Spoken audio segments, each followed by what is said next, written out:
Qualified professor of medicine, माहिर नबातात और माहिर फितरत शनास। मशहूर था कि डॉक्टर बर्मन के हर मरीज को शिफा मिलती है। बड़े बड़े रईस और नवाब लाइन में लगकर उनसे दवा लेते और पूरा यूरोप उन्हें बाबा तिब के नाम से पुकारता था। 1730 में यह तजर्बेकार डॉक्टर फौत हो गया। डॉक्टर के सामान में एक किताब मिली। रेशमी गलाफ में लिपटी हुई किताब की जिल्द पर लिखा था, इस किताब में एक कीमती नुस्खा लिख दिया है। यह नुस्खा मेरी उम्र भर के तजर्बे का निचोड़ है।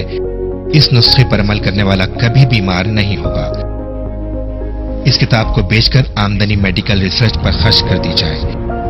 चुनांचे इस हैरतंगेज किताब की नीलामी का ऐलान कर दिया गया।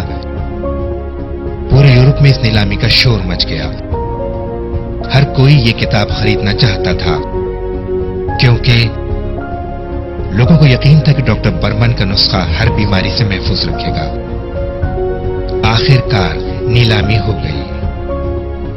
एक बीमार नवाब ने करोड़ों डॉलर्स में ये किताब खरीद ली। उसने किताब का पहला सफा देखा तो वो खाली था।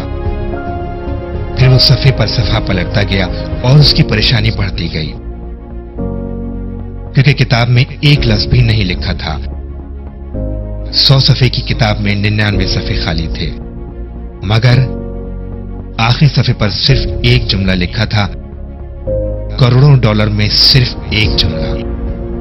वही जुमला डॉक्टर का कीमती नुस्खा था। किताब में लिखा था, सर ठंडा और पांव गर्म रखो, कभी बीमार नहीं पड़ोगे। बीमार रईस डॉक्टर का नुस्खा पढ़कर अश अश कर उठा। उसने रोजाना कई कई मील पैदल चलना शुरू किया और अपनी सारी परेशानियों को झटक कर खुश रहने लगा। वो रईस जब तक जिंदा रहा यही कहता रहा कि किताब सस्ती खरीद ली। क़ारीन और नाज़रीन याद रखें, गुस्सा, नफरत और टेंशन सर को गर्म रखते हैं। प्यार, मोहब्बत और खुशी के जरिए अपना सर ठंडा रखें। मुसलसल बैठकर काम करने से और गाड़ियों में सफर करने से जिस्म कमजोर और लागर यानी ठंडा हो जाता है। ज्यादा से ज्यादा पैदल चलें। लाइफ स्टाइल में मेहनत, मशक्कत और वर्जिश को शामिल करके अपने जिस्म को गर्म रखें। यकीन जानिए, आप कभी बीमार नहीं होंगे।